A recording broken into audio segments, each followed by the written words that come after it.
Bonjour à tous. Eh bien, prenons encore un court instant ce matin pour lire et méditer un troisième passage du livre du ciel de Luisa Picaretta. Au nom du Père qui m'a créé, du Fils qui m'a sauvé et du Saint-Esprit qui me sanctifie. Amen. Jésus, je me plonge à nouveau en toi, dans ta divine volonté. Je m'unis à toi, je m'identifie à toi, je me consume en toi et je te demande de remplir mon âme de ta puissance, de ta sagesse, de ton Esprit Saint, de ton amour, de tes grâces, de tes bénédictions. Viens Jésus et agis à partir de mon corps que je t'offre vraiment ce matin, engage de mon amour pour toi. Utilise toutes mes actions, mes regards, mes paroles, mes pensées et marque tout vraiment du sceau de ton divin fiat. Mes battements de cœur, mes respirations, mes pas, que tout soit fait pour toi, par toi et en toi et que tout puisse te glorifier Seigneur, que tout puisse t'apporter honneur, adoration, louange au nom de tous. Jésus, merci pour tout ce que tu veux nous donner. Merci pour ce cadeau de la vie dans ta divine volonté. Merci avec tes propres remerciements. Et vraiment maintenant, eh bien, dispose nos cœurs, nos intelligences pour que nous puissions recevoir ce nouvel enseignement que tu vas nous donner pour nous faire grandir en sainteté, pour ennoblir nos âmes, les embellir et que nous revenions à ce pourquoi nous avons été créés, que vraiment nous nous remplissions de toi à ras-bord et que nous te laissions toute la place dans nos vies, que ce soit toi qui agisses à travers tous nos mouvements conscients et inconscients. Parle à travers ma bouche, Seigneur, envoie-moi ton Esprit Saint et vraiment aide-moi pour que je reste toujours dans ta volonté et que beaucoup d'âmes soient sauvées par tous ces moments que nous faisons en union avec toi, que tu fais en nous, Seigneur. Le passage que nous allons méditer est celui du 3 janvier 1922. C'est Louisa qui parle. J'étais dans mon état habituel.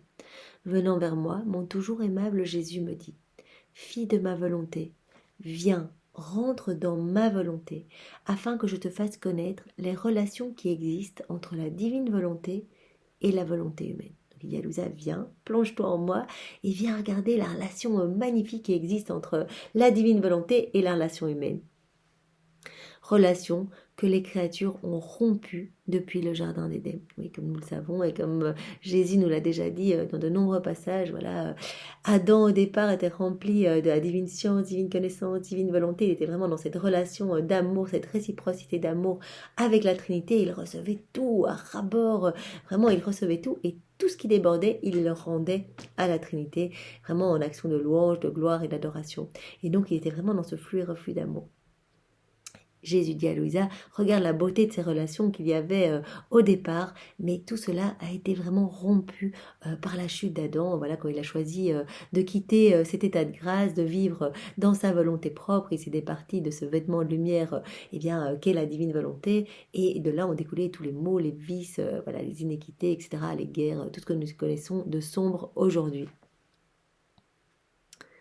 L'âme qui ne connaît aucune autre vie que la vie dans ma volonté va reconstruire ses relations et les renouveler, comme nous avons vu dans le passage précédent. Quand on vit dans la divine volonté, eh bien, on peut vraiment faire réparation au nom de tous et on peut, par ce fiat de la sanctification, achever le fiat de la création et le fiat de la rédemption, puisque le fiat de la sanctification est vraiment ce parachèvement complet et donc l'homme est ramené à ce pourquoi il a été créé.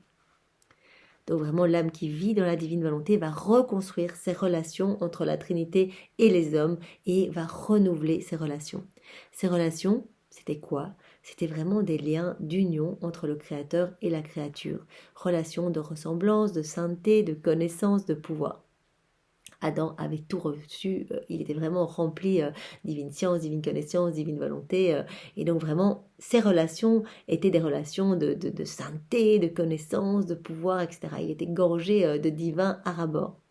Cette âme va renouveler, donc l'âme qui va vivre dans la divine volonté, va renouveler non seulement ses relations de sainteté, ses relations entre les hommes et la Trinité, entre les hommes et le ciel, mais l'âme qui vit dans la divine volonté va aussi renouveler quoi? Eh bien, les relations entre l'homme et la création et toutes les choses créées sur lesquelles je lui avais accordé suprématie. Ah oui, initialement prévu, Adam, eh bien, il était vraiment entouré de tous les animaux. La création, eh bien, était à son service. C'était vraiment le roi de la création, le chef en fait. Il pouvait commander toute la création. Tout était pour lui. Et bien sûr, en quittant cet état de grâce, il a tout perdu. Regardons actuellement, eh bien, l'homme n'est plus du tout le petit chef, le petit maître de la création. C'est plutôt le chef-d'œuvre de la création. Nous sommes les seuls à ne pas respecter. Eh bien, le plan divin pour nos vies, nous sommes les seuls à marcher la tête en bas, à gratter dans la terre pour essayer vraiment de gorger notre orgueil, notre amour-propre. Et vraiment, toute la création autour de nous répond au plan de Dieu. Vraiment, toutes les plantes continuent à pousser après chaque hiver. Les animaux eh bien, répondent vraiment au dessein de Dieu, c'est-à-dire qu'elles vont vraiment se reproduire comme Dieu l'a prévu. Elles vont faire exactement ce que Dieu a prévu pour elles. Elles vont s'alimenter comme Dieu l'a prévu, etc. Nous sommes vraiment les seuls à avoir quitté cet état de grâce, cet état d'union sanctifiante. Et donc la création ne nous reconnaît plus. C'est pour cela que voilà, les animaux ont peur de nous, ou parfois nous attaquent, etc.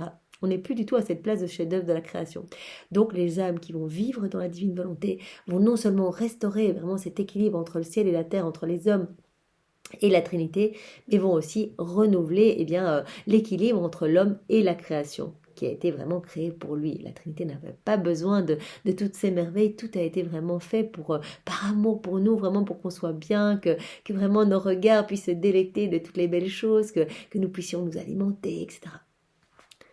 Du fait qu'il s'est retiré de ma volonté, l'homme a rompu toutes ses relations donc avec Dieu et avec la création, ouvrant ses portes au péché, à ses passions et à son plus féroce ennemi. Mais l'âme qui vit dans ma volonté est élevée si haut qu'elle laisse toutes les autres créatures derrière elle. Donc on vit dans la divine volonté, et Jésus prend à chaque fois cet exemple vraiment qu'il élève notre âme, vraiment comme si il venait nous unir à lui dans les hauteurs, et vraiment qu'il vient comme si sa divine volonté représentait le soleil, et bien notre âme vient s'unir à lui, et il va pouvoir déverser sa chaleur, ses rayons, son amour à travers nos corps, à travers nos humanités, vraiment à partir de ce que nous sommes. Donc vraiment nous sommes élevés, et nous effaçons quelque part.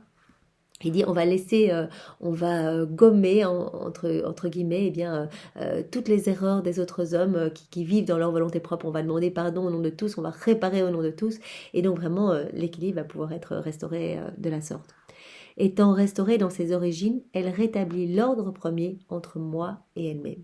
Donc vraiment, ça rejoint le passage que nous avons vu précédemment ensemble. Donc vraiment, l'ordre premier, ce pourquoi l'homme a été créé, va être restauré par eh bien, cette vie dans la divine volonté. Toutes les choses créées se mettent au service de cette âme. Donc vraiment, qu'on vit dans la divine volonté, la création va commencer à nous reconnaître à nouveau. Et toutes les choses créées vont se mettre au service de cette âme et vont l'accepter comme leur sœur légitime. Elles se sentent honorées d'être sous son autorité. Bien, je ne sais pas, mais moi en tout cas, depuis que je vis dans la divine volonté, eh bien, je vois vraiment qu'il y a de plus en plus de petits oiseaux, des écureuils qui viennent vraiment tout près de moi. J'ai même pu toucher un oiseau l'autre jour. Je pensais qu'il était blessé, puis en le prenant dans mes mains, eh bien, j'ai été chercher de la nourriture pour lui après, et après j'ai vu que hop, il s'envolait, donc il n'était pas blessé. Donc je vois tout le temps maintenant sur le petit balcon, il y a des petits oiseaux qui viennent, un écureuil même qui vient à ça de la fenêtre. Donc je pense vraiment que quand le Seigneur agit en nous, eh bien la création, toutes les choses créées se mettent à nous reconnaître, vraiment à nous reconnaître. On reprend notre place vraiment de chef-d'œuvre de la création. Ainsi, le dessein pour lequel elles ont été créées, celle d'être sous l'autorité de l'âme humaine, donc les choses créées, et d'obéir à ses exigences les plus infimes, est atteint. Donc vraiment, c'est pour ça qu'elles ont été créées. Elles ont été créées pour nous, toutes ces choses, toutes ces belles choses. Les choses créées révèrent une telle âme, une âme qui vit dans la divine volonté, et exulte de voir leur Dieu recevoir d'elle sa gloire, en accord avec le but pour lequel il les avait créées. Servir l'homme. Donc vraiment, les choses créées ont été créées pour nous servir en fait. L'âme aura autorité sur le feu, la lumière, l'eau et le froid, et ces éléments lui obéiront fidèlement. Bon, nous n'en sommes qu'au début dans la vie, vraiment, de la vie en union avec Jésus dans la divine volonté. Donc vraiment, il y a peut-être deux, trois petits signes comme ça. Mais je pense que voilà, au plus on va s'unir à Jésus, au plus, eh bien, voilà, on va voir des signes manifestes autour de nous, de la création, eh bien, voilà, comme dit Jésus, qui en fait est contente de revenir vraiment au but initial, c'est-à-dire obéir à la créature, au chef-d'œuvre que Dieu a créé vraiment. En descendant du ciel et en prenant la condition d'homme, mon amour a préparé d'une manière immédiate le remède pour le salut de l'homme. Voilà, puisque Jésus a refait toute nos vies, il nous a sanctifiés, il a vraiment repris tous nos actes déconnectés de la divine volonté. Donc vraiment, quand il est venu sur la terre, il a déjà préparé d'une manière immédiate eh bien, le remède pour notre salut. Étant restauré dans ses origines éternelles, l'âme qui vit dans ma volonté embrassait déjà et adorait mon sang et mes plaies, même avant que mon humanité ne soit formée. Donc même avant que Jésus vienne sur la terre, eh bien toutes les âmes qui vivent dans la divine volonté étaient déjà en train d'adorer les plaies de Jésus, voilà, de toute éternité, étaient déjà en train de louer le Seigneur, de l'aimer, de lui rendre gloire au nom de tous, etc. Cette âme qui vit dans ma volonté adorait mes pas et mes œuvres, établissant une cour digne de mon humanité. Donc on était déjà là, non seulement Jésus nous l'a dit dans le passage précédent, durant toute son humanité, tout son passage sur la terre, on était à côté de lui, on le consolait, on était là à sa naissance, voilà, on mettait un petit baume consolateur sur chacune de ses plaies, on venait vraiment réparer en profondeur toutes ses blessures, toute sa passion qu'il a vécue dans sa divinité, eh bien on était près de lui pour lui apporter du réconfort et de l'amour au nom de tous, mais on était là même avant qu'il vienne sur la terre. Jésus nous dit, puisque vous êtes immergés dans ma divine volonté, vous êtes là de toute éternité avec moi et vous étiez déjà là avant mon passage sur la terre pour adorer mes plaies, mon sang et me rendre gloire, pour adorer mes pas, mes œuvres et vraiment constituer, établir une cour digne de mon humanité. Ô âme qui vit dans ma volonté, tu es la gloire de la création, la noblesse et l'honneur de mes œuvres et l'accomplissement de ma rédemption. Voilà, Jésus va pouvoir vraiment distribuer tous les fruits de sa rédemption à travers tout ce que nous sommes, à travers nos yeux, nos paroles, nos mains, nos pas, etc. Donc vraiment, il va venir continuer sa vie en nous. Nous allons devenir des extensions de sa propre humanité. Et donc il dit, eh bien toi, en toi, j'ai tout placé. J'ai tout placé. Tu es vraiment l'accomplissement de ma rédemption. J'ai tout centré en toi et toutes les relations entre le Créateur et les hommes ont été restaurées en toi. Donc, par chacun des actes que l'on fait dans la divine volonté, on vient toucher, mais partout dans le passé, mais vraiment, on remonte super loin de toute éternité et dans le futur, et donc on restaure cette gloire vraiment qui est due à Dieu. Si par faiblesse, tu devais ne pas être à la hauteur pour la noblesse et l'honneur de ma volonté. Donc si par exemple on veut vivre dans la divine volonté, mais qu'on n'y arrive pas, que voilà, on n'arrive pas à se souvenir tout au long de la journée d'appeler Jésus, le Seigneur dit, c'est pas grave, c'est ton intention qui compte, fais ton acte préalable, essaie de m'appeler un maximum, refais ta journée dans la divine volonté, éventuellement le soir, ou alors à midi, voilà, on dit Jésus, pardon, on t'a un peu oublié, on refait toutes nos matinées dans ta divine volonté, toutes nos journées, toute notre vie même, on reprend toutes nos souffrances, on les unit aux tiennes pour que nos souffrances portent les fruits de tes souffrances, on reprend toutes nos prières, peut-être mal faites, mal dites, eh bien, et on les unit à tes prières pour que nos prières portent les fruits de tes prières, etc. On unit toutes nos actions depuis notre conception jusqu'à aujourd'hui à tes actions à toi, Jésus, pour que vraiment nous puissions être de bons instruments entre tes mains et que tous ces fruits que tu as acquis pour notre salut, pour rendre gloire à la Trinité, eh bien que tout cela puisse être distribué en abondance maintenant, Seigneur. Et Jésus dit, eh bien même si tu n'y arrives pas, tu n'arrives pas à t'unir, que tu m'oublies, etc., mais que tu as cette intention d'amour, que vraiment je vois que le matin tu fais quand même ton petit acte préalable, etc., vraiment que tu as cette constance, même si c'est pas parfait, c'est pas grave, je compenserai pour toi en toute chose. Donc le Seigneur, voilà, il va nous donner ses attributs, il va compenser pour nous, voilà, il voit que parfois nous manquons de patience, peut-être de tolérance, etc. Et il va tout compenser. Il va venir vraiment réparer nos propres mouvements, mettre du divin dans tout ce que nous sommes. En fait, c'est ce qu'il a dit à Louisa précédemment. Eh bien, regarde bien, tout ce que tu vas faire, tout ce que tu fais, eh bien, est teinté de ma divinité. Il y a cette touche divine qui rend ton action divine et éternelle. Dès lors, sois attentive et accorde ce bonheur suprême à ton Jésus.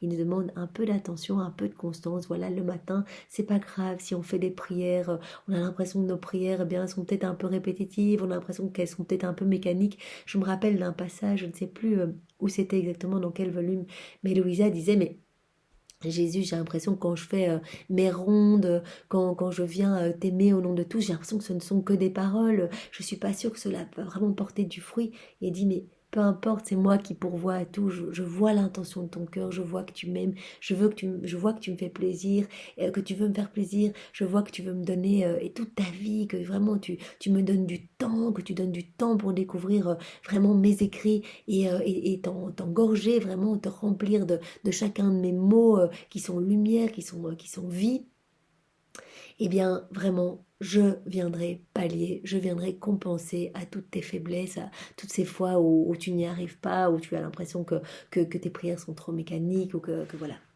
Donc c'est vraiment magnifique et nous pouvons remercier le Seigneur de tout notre cœur et lui demander vraiment cette grâce une fois de plus de la vie dans la divine volonté et qu'il vienne vraiment prendre toute la place en nous. Merci Seigneur, avec tes propres remerciements, sois loué, béni et glorifié dans ta divine volonté, au nom de tous. Au nom du Père et du Fils et du Saint-Esprit. Amen. Belle journée à tous, soyez tous bénis. Au revoir.